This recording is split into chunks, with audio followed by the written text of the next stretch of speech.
France sends warships to Greenland, the US Navy responds, then Russia makes a move no one expected. The Arctic just stopped being cold and quiet. In the first 10 seconds of this story, understand this. When French warships sailed toward Greenland, it was not about patrols or paperwork. It was a message. A sharp, steel-edged signal aimed straight at the United States Navy. And before Washington could fully react, Russia stepped onto the board and flipped the entire game. What followed shook naval planners on 3 continents and revived shadows last seen during World War II. This is zero-hour territory, and honestly, it matters more than most people realize.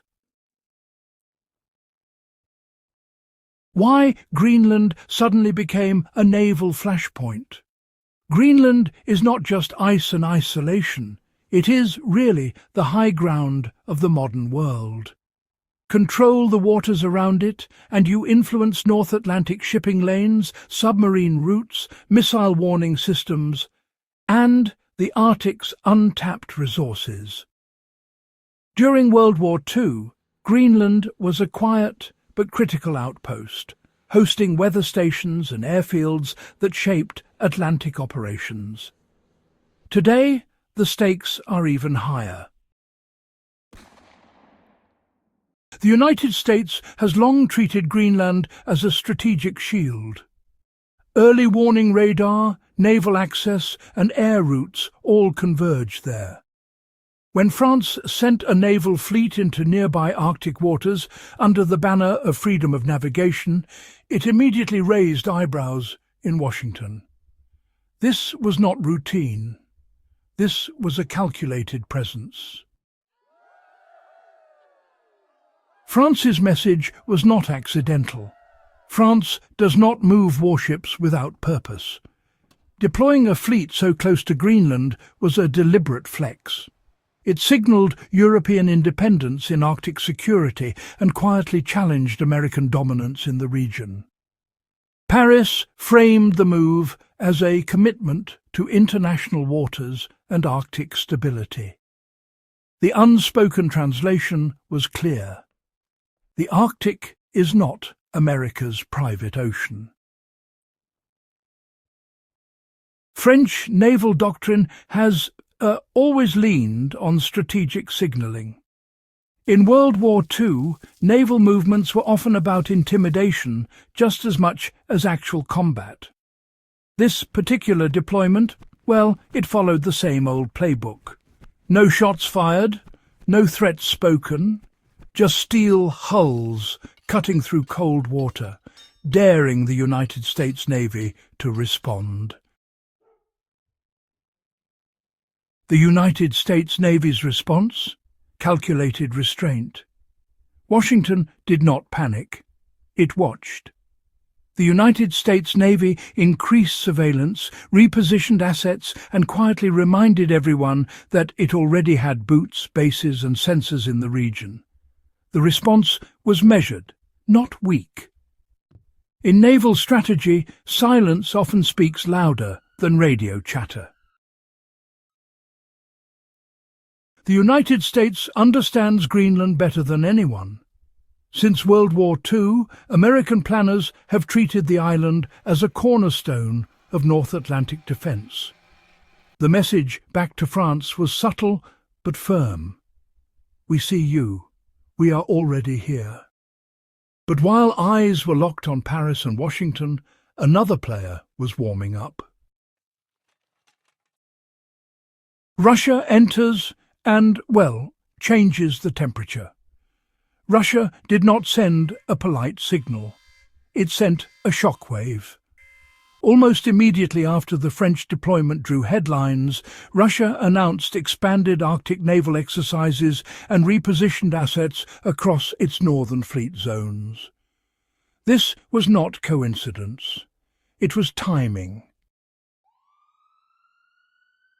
Russia has rebuilt its Arctic military presence at a pace really unseen since the Cold War. New bases, modernized submarines, ice-capable warships and missile systems now line its northern frontier. During World War II, the Arctic convoys were lifelines. Today, the Arctic is a launch pad. Moscow's move, well, it reframed the entire situation. What began as a France versus US naval signalling match instantly became a three-way standoff. France's fleet looked symbolic. America's presence looked expected. Russia's posture looked dangerous. Why this shocked military analysts? The shock was not that Russia acted. Honestly, it was how confidently it did. Russian naval doctrine in the Arctic is aggressive by design. Control the cold and you control the future. By stepping in so decisively, Moscow reminded the world that it considers the Arctic a core security zone, not a shared space. Military analysts quickly drew parallels to World War II naval chess games. Then, as now, control of northern waters meant control of supply lines, detection ranges and strategic depth. Russia's message was blunt. If the Arctic becomes contested, we are already prepared. The deeper meaning behind the steel. This was never just about ships. It was about influence. France wanted to assert relevance. The United States wanted to maintain dominance. Russia wanted to redraw the rules. Greenland sits at the centre of this triangle. Its location makes it the ultimate listening post and gateway between continents. Any power that operates freely around it gains leverage far beyond the ice. What makes this moment unique, really, is the fusion of old and new strategy. World War II taught nations that geography wins wars before bullets do. And today that lesson is being relearned with satellites, submarines and silent patrols beneath frozen seas. So, what does this mean going forward? Well, you can expect more ships, more exercises, and more carefully worded statements that honestly say everything without saying anything. The Arctic is no longer a frozen backwater. It is, now, a front line.